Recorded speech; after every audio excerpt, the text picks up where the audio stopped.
ಈ ಬಾರಿಯ big boss ನಲ್ಲಿ ಮಹಿಳೆಯರು ಯಾರಾದ್ರೂ ವಿನ್ ಆದ್ರೆ ಅದು ರಕ್ಷಿತಾ ಆಗಿರ್ತಾರ? ಕಳೆದ ಒಂದು 4-5 ವಾರಗಳಿಂದ ರಕ್ಷಿತಾ ಪರ್ಫಾರ್ಮೆನ್ಸ್ ಏನು ಇಲ್ದಲೇ ಇರೋ ರೀತಿ ಆಗಿದೆ. ರಕ್ಷಿತಾಗೆ ಕಿಚ್ಚಿನ ಚಪ್ಪಾಳೆ ಯಾವಾಗ ಸಿಕ್ತು? ಬಿಗ್ ಬಾಸ್ ಮನೆಯಲ್ಲಿ 50% ಪ್ಲಸ್ ಇದೆ, 50% ಮೈನಸ್ ಇದೆ. ಬಟ್ ಈ ರೀತಿಯ ಬದಲಾವಣೆ ಜನರು ಅಕ್ಸೆಪ್ಟ್ ಮಾಡ್ಕೊಳ್ಳಿಲ್ಲ. ಕರ್ನಾಟಕದ ಒಂದು ಸಪೋರ್ಟ್ ರಕ್ಷಿತಾ ಆಗಿದೆ. ಆತ್ಮೀಯ ಕನ್ನಡ ಪಿಕ್ಚರ್ ವೀಕ್ಷಕರಿಗೆ ನಮಸ್ಕಾರ, ನಾನು ಪಲ್ಲವಿ ರಾಜ್. ಬಿಗ್ ಬಾಸ್ ಮುಗಿಯೋದಕ್ಕೆ ಇನ್ನೇನು ಜಸ್ಟ್ ಒಂದೇ ಒಂದು ವಾರ ಅಷ್ಟೇ ಬಾಕಿ ಇರೋದು. ಎಕ್ಸ್ಪೆಕ್ಟ್ ದಿ ಅನ್ಎಕ್ಸ್ಪೆಕ್ಟೆಡ್ ಅನ್ನುವಂತಹ ರೀತಿಯಲ್ಲಿ ಸೀಸನ್ 12 ಅಲ್ಲಿ ಸಾಕಷ್ಟು ಬದಲಾವಣೆಗಳಾಯಿತು. ಎಸ್, ಯಾರು ವಿನ್ ಆಗ್ತಾರೆ, ಯಾರು ವಿನ್ ಆಗಬೇಕು, ಯಾರು ವಿನ್ ಆಗಬಹುದಿತ್ತು. ಬಟ್ ಬಿಗ್ ಬಾಸ್ ಅವರು ಯಾರನ್ನ ವಿನ್ ಮಾಡ್ತಾರೆ, ಈ ರೀತಿಯ ಒಂದು 10 ಪ್ರಶ್ನೆಗಳು ನಿಮ್ಮ ತಲೆಯಲ್ಲೂ ಇರುತ್ತೆ ಅಂತ ಗೊತ್ತು. ಬಟ್ ಸದ್ಯಕ್ಕೆ ನೋಡ್ತಾ ಹೋಗೋದಾದ್ರೆ ಯಾರು ಬಜಾರ್ ಹೆಚ್ಚಿದೆ ಬಿಗ್ ಬಾಸ್ ಅಲ್ಲಿ ಅಂತಂದ್ರೆ ಜಸ್ಟ್ ಗಿಲ್ಲಿ ಅವರ ಬಜಾರ್ ಇದೆ, ರಕ್ಷಿತಾ ಬಜಾರ್ ಇದೆ, ಹಾಗೆ ಎಲ್ಲೋ ಒಂದು ಕಡೆ ಅಶ್ವಿನಿ ಅವರ ಬಜಾರ್ ಇದೆ. ಬಟ್ ಜಸ್ಟ್ ನೋಡೋದಾದ್ರೆ ರಕ್ಷಿತಾ ಆಂಗಲ್ ಅಲ್ಲಿ ಏನೇನೆಲ್ಲ ಬಿಗ್ ಬಾಸ್ ಮನೆಯಲ್ಲಿ ರಕ್ಷಿತಾಗೆ ಪ್ಲಸ್ ಆಗಬಹುದು, ಹಾಗೆ ರಕ್ಷಿತಾಗೆ ಮೈನಸ್ ಆಗಬಹುದು. ರಕ್ಷಿತಾ ಅವ್ರಿಗೆ ಬಿಗ್ ಬಾಸ್ ಮನೆಗೆ ಬಂದಂತಹ ಸಮಯದಲ್ಲಿ ಆಲ್ಮೋಸ್ಟ್ ಯಾರು ಕೂಡ ಸಪೋರ್ಟ್ ಕೊಟ್ಟಿರೋದಿಲ್ಲ. ಇದು ರಕ್ಷಿತಾಗೆ ಪ್ಲಸ್ ಆಗ್ತಾ ಹೋಗುತ್ತೆ. ಅನಂತರದಲ್ಲಿ ಅವರು ಒಂದು ವಾರದ ಮಟ್ಟಿಗೆ ಬಿಗ್ ಬಾಸ್ ನಿಂದ ಆಚೆ ಇರ್ತಾರೆ. ಆಗ ರಕ್ಷಿತಾ ಬಗ್ಗೆ ಒಂದಷ್ಟು ಕಾನ್ವರ್ಸೇಷನ್ ಆಗಿರುತ್ತೆ. ಸೊ ಇದೆಲ್ಲವೂ ಕೂಡ ರಕ್ಷಿತಾಗೆ ಪ್ಲಸ್ ಆಗ್ತಾ ಹೋಯ್ತು. ಸೊ ಬಿಗ್ ಬಾಸ್ ಮನೆಯಲ್ಲಿ ರಕ್ಷಿತಾ ಹೇಗೆ ಗ್ರಾಫ್ ಅಂತಂದ್ರೆ ಜಸ್ಟ್ ಈ ರೀತಿ ಬಂದಂತಹ ಗ್ರಾಫು ಅಷ್ಟೇ ಸ್ಟ್ರೈಟ್ ಆಗಿ ಬಂತು. ಕಳೆದ ಒಂದು 4-5 ವಾರಗಳಿಂದ ಆ ಗ್ರಾಫು ಮಕಾಡ ಮಲ್ಕೊಂಡ್ಬಿಟ್ಟಿದೆ. ಅಂದ್ರೆ ರಕ್ಷಿತಾ ಪರ್ಫಾರ್ಮೆನ್ಸ್ ಏನು ಇಲ್ದಲೇ ಇರೋ ರೀತಿ ಆಗಿದೆ. ಸ್ಟಾರ್ಟಿಂಗ್ ಅಲ್ಲಿ ಅಶ್ವಿನಿ ಅವರು ರಕ್ಷಿತಾಗೆ ಎಸ್ ಕ್ಯಾಟಗರಿ ಅನ್ನುವಂತಹ ಪದ ಬಳಸ್ತಾರೆ.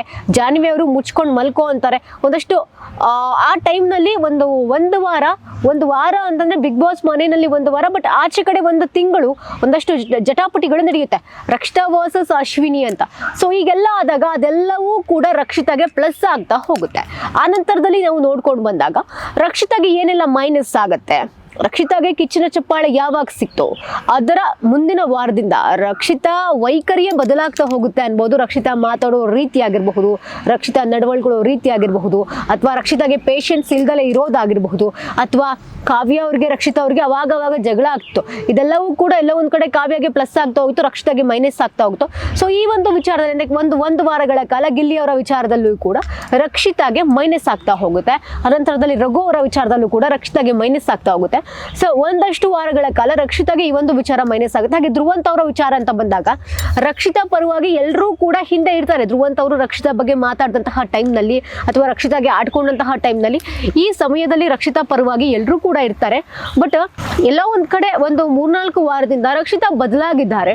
ಅಂದ್ರೆ ನಾನೇ ವಿನ್ ಅಂತ ಆಲ್ರೆಡಿ ರಕ್ಷಿತಾ ಡಿಸೈಡ್ ಮಾಡ್ಕೊಂಡಿರೋ ರೀತಿ ಕಾಣಿಸ್ತಿದೆ. ಬಿಕಾಸ್ ರಕ್ಷಿತಾ ಆ ರೀತಿ ಬಿಹೇವ್ ಮಾಡ್ತಾ ಇದ್ರೆ ಅವ್ರನ್ನ ರೀಸೆಂಟ್ ಆಗಿ ಸೀಕ್ರೆಟ್ ರೂಮ್ಗೆ ಹಾಕ್ತಾರೆ. ಧ್ರುವಂತ್ ಅವರು ಒಂದ್ ಕಡೆ, ರಕ್ಷಿತಾ ಒಂದ್ ಕಡೆ. ಆ ಟೈಮ್ನಲ್ಲೂ ಕೂಡ ಆ ಸೀಕ್ರೆಟ್ ರೂಮಲ್ಲಿ ಎಷ್ಟು ದಿನ ಅವರು ಇದ್ರು, ಅಷ್ಟು ದಿನಗಳ ಕಾಲ ಅವರು ಜಗಳ ಮಾಡ್ಕೊಂಡೇ ಇದ್ರು. ಒಂದು ದಿನ ಕೂಡ ಅವರು ಚೆನ್ನಾಗಿದ್ದು ಗೊತ್ತಿರಲಿಲ್ಲ.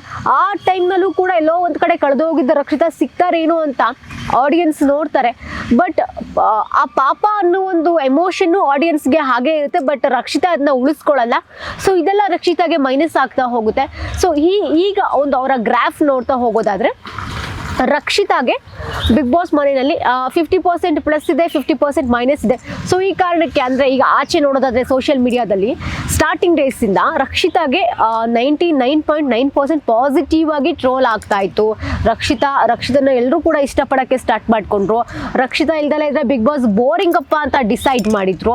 ಸೊ ಹೀಗಿರ್ಬೇಕಾದ್ರೆ ರಕ್ಷಿತಾ ಅದನ್ನ ಉಳಿಸ್ಕೊಂಡು ಹೋಗ್ಬೇಕಿತ್ತು. ಬಟ್ ಎಲ್ಲ ಒಂದು ಕಡೆ ಅವರು ಅದನ್ನ ಉಳಿಸ್ಕೊಂಡಿಲ್ಲ.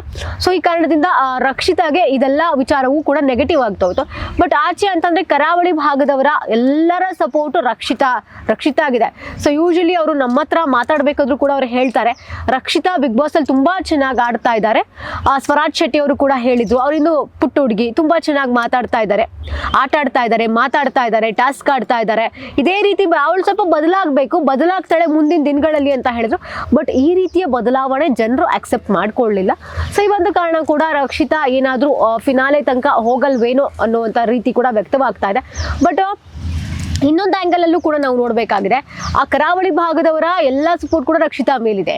ಆ ನಂತರದಲ್ಲಿ ನೋಡೋದಾದ್ರೆ ರಕ್ಷಿತಾಗೆ ವೋಟಿಂಗ್ಸ್ ಅಂತ ಬಂದ್ರೆ 100% ವೋಟಿಂಗ್ಸ್ ಕೂಡ ರಕ್ಷಿತಾಗೆ ಸಿಗ್ತಾ ಇದೆ. ಬಿಗ್ ಬಾಸ್ ಟಾಸ್ಕ್ ಅಂತ ಬಂದ್ರೆ ರಕ್ಷಿತಾ ಟಾಸ್ಕ್ ಆಡ್ತಾರೆ. ಬಿಗ್ ಬಾಸ್ ಮನೆಯಲ್ಲಿ ಗೇಮ್ಸ್ ಅಂತ ಬಂದ್ರೆ ಗೇಮ್ಸ್ ಆಡ್ತಾರೆ. ಒಂದು ಸ್ಟ್ರಾಟಜಿ ಉಪಯೋಗಿಸ್ಕೊಂಡು ಪುಟ್ಟ ಹುಡುಗಿ ಅಂದ್ರೆ 25 ವರ್ಷದ ಹುಡುಗಿ ಅಂದ್ರೆ ಅಲ್ಲಿರೋರಿಗೆ ಹೋಲಿಸ್ಕೊಂಡ್ರೆ ರಕ್ಷಿತಾ ಪುಟ್ಟ ಹುಡುಗಿನೇ. ಆ ಪುಟ್ಟ ಹುಡುಗಿ ಅಲ್ಲಿ ಅವರೆಲ್ಲರಿಗೂ ಕೂಡ ಟಕ್ಕರ್ ಕೊಟ್ಕೊಂಡು ಮೆಂಟಲಿ ಯಾವ ರೀತಿ ಆಟ ಆಡಬೇಕು, ಫಿಸಿಕಲಿ ಯಾವ ರೀತಿ ಆಟ ಆಡಬೇಕು, ನಾನು ಏನು ಮಾತಾಡಬೇಕು. ಇನ್ನೊಂದು ವಿಚಾರ ರಕ್ಷಿತಾ ಅವ್ರ ಬಗ್ಗೆ ಹೇಳಬೇಕಾಗಿರುವಂತಹ ವಿಚಾರ, ರಕ್ಷಿತಾ ಅವರಿಗೆ ಭಾಷೆ ಬರ್ತಾ ಇಲ್ಲ. ಭಾಷೆದು ಅವರಿಗೆ ಒಂದು ಪ್ರಾಬ್ಲಮ್ ಇರುತ್ತೆ. ಆ ಭಾಷೆಯ ಪ್ರಾಬ್ಲಮ್ ಇದ್ಕೊಂಡೇ ಅವರು ಈ ರೇಂಜಿಗೆ ಆಟ ಆಡ್ತಾ ಇದ್ದಾರೆ. ಈ ರೇಂಜಿಗೆ ಅವರಿಗೆಲ್ಲರಿಗೂ ಕೂಡ ಟಕ್ಕರ್ ಕೊಡ್ತಾ ಇದ್ದಾರೆ, ಮಕ್ಕರ್ ಮಾಡ್ತಾ ಇದ್ದಾರೆ. ಬಟ್ ಅದನ್ನು ಹೊರತುಪಡಿಸಿ ಏನಾದರೂ ರಕ್ಷಿತಾಗೆ ಚೆನ್ನಾಗಿ ಕನ್ನಡ ಬರ್ತಾ ಇದ್ದು ಎಲ್ಲವೂ ಕೂಡ ಗೊತ್ತಿದ್ದಿದ್ರೆ ಅವ್ರು ಯಾವ ರೀತಿ ಆಟ ಆಡ್ತಿದ್ರು. ಸೊ ಇದನ್ನು ಕೂಡ ನಾವು ಯೋಚನೆ ಮಾಡಬೇಕಾಗುತ್ತೆ. ಸೊ ಎಲ್ಲವೂ ಕೂಡ ರಕ್ಷಿತಾಗೆ ಪ್ಲಸ್ ಆಗ್ತಾ ಹೋಗುತ್ತೆ. ಸೊ ಎಲ್ಲೋ ಒಂದು ಕಡೆ ಅಶ್ವಿನಿ ಅವ್ರ ಜೊತೆಗಿದ್ದ ರಕ್ಷಿತಾ ಸಂಬಂಧ ಅದು ಅವರಿಗೆ ಪ್ಲಸ್ ಆಗ್ತಾ ಹೋಗುತ್ತೆ. ಸೊ ಈ ಕಾರಣದಿಂದ ರಕ್ಷಿತಾ ಅವರು ಈ ಬಾರಿಯ ಬಿಗ್ ಬಾಸ್ ವಿನ್ನರ್ ಆಗಬಹುದು. ಅಂದ್ರೆ ಕರಾವಳಿ ಭಾಗದವರ ಎಲ್ಲರ ಸಪೋರ್ಟ್ ಕೂಡ ರಕ್ಷಿತಾ ಮೇಲಿದೆ. ಹಾಗೆ ಬರೀ ಕರಾವಳಿ ಭಾಗದವರ ಈ ಕಡೆ ಸೈಡ್ ಎಲ್ಲರ ಸಪೋರ್ಟ್ ಕೂಡ ಆಲ್ ಓವರ್ ನಮ್ಮ ಕರ್ನಾಟಕದ ಒಂದು ಸಪೋರ್ಟ್ ರಕ್ಷಿತಾ ಆಗಿದೆ. ಸೊ ಈ ಕಾರಣದಿಂದ ರಕ್ಷಿತಾ ಅವರೇ ವಿನ್ ಆಗ್ತಾರೆ ಅನ್ನುವಂತಹ ಮಾತುಗಳು ಕೂಡ ವ್ಯಕ್ತವಾಗ್ತಿದೆ. ನಮ್ಮ ಕನ್ನಡ ಪಿಕ್ಚರ್ ಸೋರ್ಸ್ ಪ್ರಕಾರ, ನಮ್ಮ ಪೋಲ್ನ ಪ್ರಕಾರ ಗಿಲ್ಲಿ ಅವರಿಗೆ 80% ವೋಟ್ ಬಂದಿದೆ.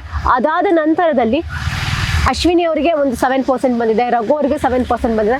ಬಟ್ ಎಲ್ಲೂ ಕೂಡ ರಕ್ಷಿತಾ ಅವರ ಪೋಲ್ನಲ್ಲಿ ರಕ್ಷಿತಾನೇ ಮಹಿಳಾ ಕೋಟದಲ್ಲಿ ರಕ್ಷಿತಾನೇ ವಿನ್ ಆಗಬೇಕು ಅನ್ನೋದು ಕೂಡ ಬಂದಿರುವಂಥದ್ದು. ಸೊ ಇದು ಅಂದ್ರೆ ಅವರ ಭಾಗದ ಜನರ ಹಾಗೆ ಅವರ ಒಂದಷ್ಟು ಫ್ಯಾನ್ಸ್ನ ಒಂದಷ್ಟು ಅಭಿಪ್ರಾಯವಾಗಿರುತ್ತೆ. ಸೊ ಕಾದ್ ನೋಡೋಣ ಈ ಬಾರಿಯ ಬಿಗ್ ಬಾಸ್ ನಲ್ಲಿ ಮಹಿಳೆಯರು ಯಾರಾದ್ರೂ ವಿನ್ ಆದ್ರೆ ಅದು ರಕ್ಷಿತಾ ಆಗಿರ್ತಾರಾ ಅಂತ. ಸೊ ಈ ಒಂದು ಕಾರಣ. ಮತ್ತೆ ರಕ್ಷಿತಾಗೆ ಇನ್ನೊಂದು ಏನ್ ನೆಗೆಟಿವ್ ಆಗುತ್ತೆ ಅಂತಂದ್ರೆ ರಕ್ಷಿತಾ ಇತ್ತೀಚೆಗೆ ಬಿಹೇವ್ ಮಾಡ್ತಿರುವಂತಹ ರೀತಿ, ರಕ್ಷಿತಾ ಇರುವಂತಹ ಶೈಲಿ ಅವರಿಗೆ ಒಂದು ನೆಗೆಟಿವ್ ಆಗಬಹುದು. ಅಂದ್ರೆ ಸುಮ್ಮನೆ ಕೂತ್ಕೊಂಡು ಏನೇನೋ ಮಾತಾಡೋದಾಗಿರಬಹುದು, ಅಥವಾ ತಾಳ್ಮೆ ಇಲ್ದಲೇ ರೀತಿ ಕಾವ್ಯ ಜೊತೆಗೆ ಜಗಳ ಆಗೋದಿರಬಹುದು, ಅಥವಾ ಸ್ಪಂದನ ಅವ್ರ ಜೊತೆಗೆ ಜಗಳ ಮಾಡೋದಿರ್ಬೋದು. ಇದೆಲ್ಲವೂ ಕೂಡ ರಕ್ಷಿತಾಗೆ ನೆಗೆಟಿವ್ ಆಗ್ತಾ ಇದೆ. ಸೊ ಜನ ರಕ್ಷಿತನ ಒಬ್ಬ ಅಮಾಯಕಿಯಾಗಿ ಮುಗ್ಧೆಯಾಗಿ ಮಾತ್ರ ನೋಡಿದ್ರು. ಬಟ್ ಕಳೆದ ಒಂದು 3-4 ವಾರದಿಂದ ರಕ್ಷಿತಾ ವಿಚಿತ್ರವಾಗಿ ಮಾತಾಡ್ತಾ ಇದ್ದಾರೆ, ಬಹಳ ಬದಲಾಗ್ತಾ ಇದ್ದಾರೆ. ಸೊ ಇದೆಲ್ಲವೂ ಕೂಡ ಕಾರಣವಾಗುತ್ತಾ ರಕ್ಷಿತಾಗೆ ನೆಗೆಟಿವ್ ಆಗುತ್ತಾ ಅನ್ನೋದು ಕೂಡ ಕಾದು ನೋಡ್ಬೇಕು. ಸೊ ನೋಡೋಣ, ಜಸ್ಟ್ 1 ವೀಕ್ ಅಷ್ಟೇ ಇರೋದು. ಸೊ ಯಾರು ವಿನ್ ಆಗ್ತಾರೆ, ಅದರಲ್ಲೂ ಕೂಡ ಮಹಿಳೆಯರು ಯಾರಾದ್ರೂ ವಿನ್ ಆಗ್ತಾರಾ ಅನ್ನೋದು ಕೂಡ ಕಾದು ನೋಡ್ಬೇಕಾಗಿದೆ. ಇನ್ನಷ್ಟು ಹೆಚ್ಚಿನ ಅಪ್ಡೇಟ್ಗಳಿಗಾಗಿ ನೋಡ್ತಾರೆ ಕನ್ನಡ ಪಿಕ್ಚರ್.